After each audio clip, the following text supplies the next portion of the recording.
नालंदा जिले के अंतर्राष्ट्रीय पर्यटन नगरी राजगीर के कन्वेंशन सेंटर में 2 दिवसीय कुर्मी समागम सह चेतना शिविर आयोजित किया गया, जिसमें देश के विभिन्न राज्यों से कुर्मी समाज के प्रबुद्ध जनों की सहभागिता हुई है। चेतना शिविर का मुख्य उद्देश्य देश के विभिन्न हिस्सों में रह रहे कुर्मी समाज को एकजुट करने के लिए किया गया है।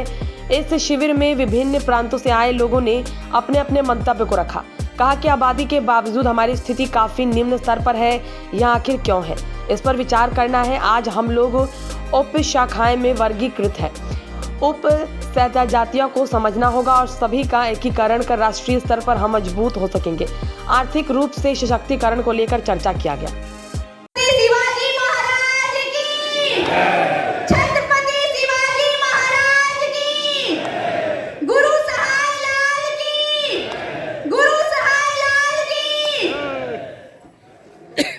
मैं कहूंगी साथियों, ये जो कुर्मी शब्द है, वो शब्द जो है एक संस्कृत का शब्द है, जिसका अर्थ ही होता है कुछ करने की क्षमता।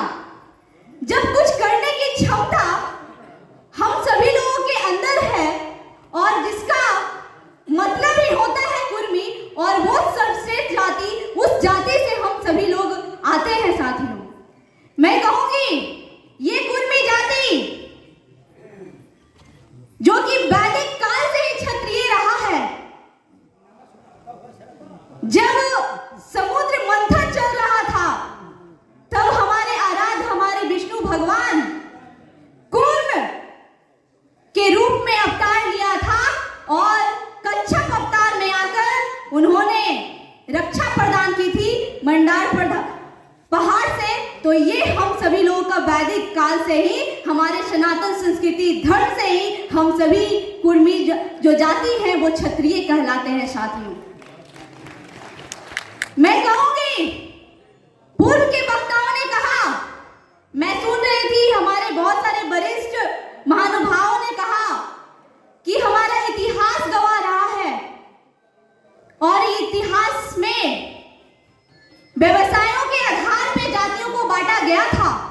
और सबसे पुराना जो हमारी सभ्यता है वो हिंदू घाटी सभ्यता, जिसे सिंधु घाटी भी कहते हैं, क्योंकि उस समय के जो लोग थे उन्हें उच्चारण में परेशानी थी, इसलिए उन्होंने स से ह कराया और तब से जाके जो आर्य उस समय आए थे उन्हें भी हिंदू राष्ट्र में आ गए और तब से आर्य भी जो आए थे उन्हें कहलाने लगे हिंदूवादी और आर्य भी हिंदू हो गए। और उस समय जो खेती हुआ करता था और वो जो करते थे वो कोई और नहीं, हम ही लोग जो थे, हम ही कुर्मी जाति थे साथियों।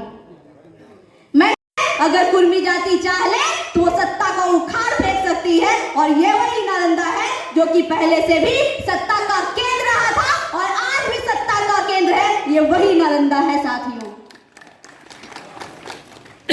क्योंकि मैं महिला हूं और हमारी संस्कृति कहती है, हिंदू धर्म कहता है कि नारी को सब जगह पूजा होता है।